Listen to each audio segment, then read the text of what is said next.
বিসমিল্লাহির রহমানির রহিম। আফনান কিচেনে আপনাদের সবাইকে স্বাগতম। আজ আমি বানাবো হোমমেড মেয়োনিজের রেসিপি নিয়ে। প্রথমে একটি ডিম ভেঙে ব্লেন্ডারের জারে নিয়ে নিলাম। এবার এর মধ্যে দিয়ে দেব 1 চা চামচের 4 ভাগের 1 ভাগ সাদা গোলমরিচের গুঁড়ো এবং 1 চামচের 4 ভাগের 1 ভাগ লবণ।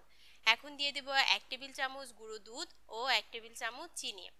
এখন একটি রসুনের একটি মাত্র কোয়া একদম কুচি কুচি করে কেটে দিয়ে দেব এবং এর সাথে দিয়ে দেব 1 টেবিল চামচ লেবুর রস।